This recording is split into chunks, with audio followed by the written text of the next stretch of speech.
Property Spring 2019 Problem 3. Partner Memo, Model Exam Answer.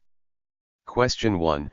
Assuming that Charlie does not sell his property, will he be required to pay the $100,000 assessment? We should be successful in defending Charlie against the board's assessment for 4 reasons. A. Notwithstanding the amendment, the board lacks the power under Minnesota law. 515B 1151 provides that assessments must be levied by the association. The board thus would not have the power to impose the $100,000 assessment. B. Min. Stat. 515B.4-103 requires a special disclosure in the declaration if the development wants to reserve the power to add common elements, and the declaration provided no notice that the community would assert that power. The past practice of the community also gave C no notice that the HOA would assert that power. C.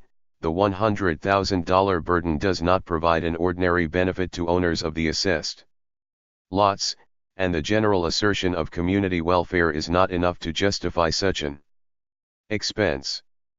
D. The $100,000 burden seems to benefit an association of croquet players rather than the community. That benefit violates the board's duty to act in the best interests of the HOA, rather than themselves, or another entity of which they are members. The board is likely to claim deference for its decisions, but we are challenging the board's authority to act, even though we can't directly challenge the amendment because of the 2-year statute of limitations, and specifically alleging that the board violated its duty of loyalty. Because of those 2 lines of challenge, a court would not give the board deference. We should explain all of this in a letter to the board as soon as possible. Question 2. Will the board be able to force Charlie to change the landscaping of his front yard? We should also be successful in defending C against this action of the board, although I am a bit less confident of this than of our response to the assessment. A. As above, the board's assertion that it is acting for the general welfare of the community is unlikely to be sufficient justification here. Rulemaking by a board should receive the lowest level of judicial deference when applied to conduct on separately owned lots. B. The board has no legitimate claim that C's prior use of his yard caused any harm to neighbors. Thus, the benefit to the community is simply aesthetic preference, yet compliance will impose a substantial burden on C. If the burden of injunctive relief disproportionately outweighs any benefit, the idea of relative hardship, which we saw in connection with the rules governing encroaching structures, improving trespassers, and overuse of easements, Brown v. Voss, p.408, refuses to grant injunctive relief. C.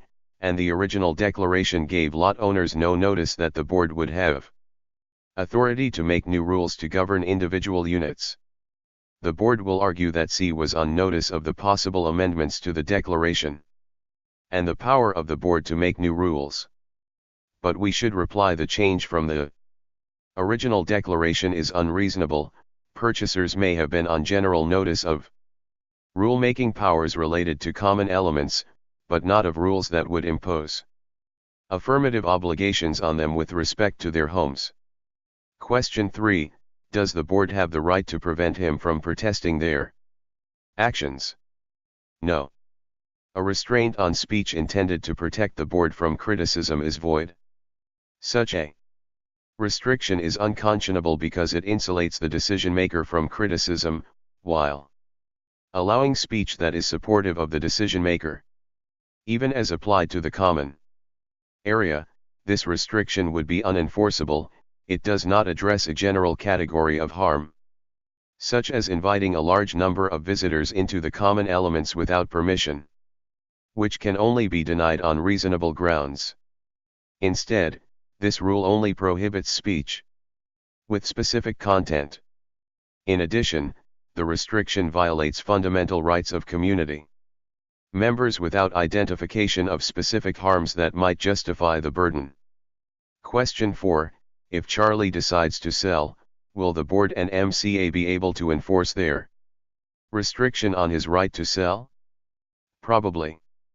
Under traditional rules governing unreasonable restraints on alienation, a right of refusal is reasonable if it provides for exercise at a price equal to that offered by a willing buyer, and the time necessary for exercise does not impede ordinary transactions. Here, the short duration of the exercise period and the history of above-market purchase price suggest that the rule is likely to be valid. Note, we did not study rights of refusal, though you likely picked up some of this law in preparing the answer to the second group problem. Question 5. Does Charlie have the right to challenge Molly for her use of her home as the MCA office? C may have the power to challenge M for her use of the home office, but will be unlikely to succeed in any such challenge because M's long period of use is almost certain to reflect acquiescence by C and the other owners of lots in the HOA. That said, we should use the board's failure to enforce violations by M as evidence of the board's bias toward members of MCA and against HOA members who are not croquet players.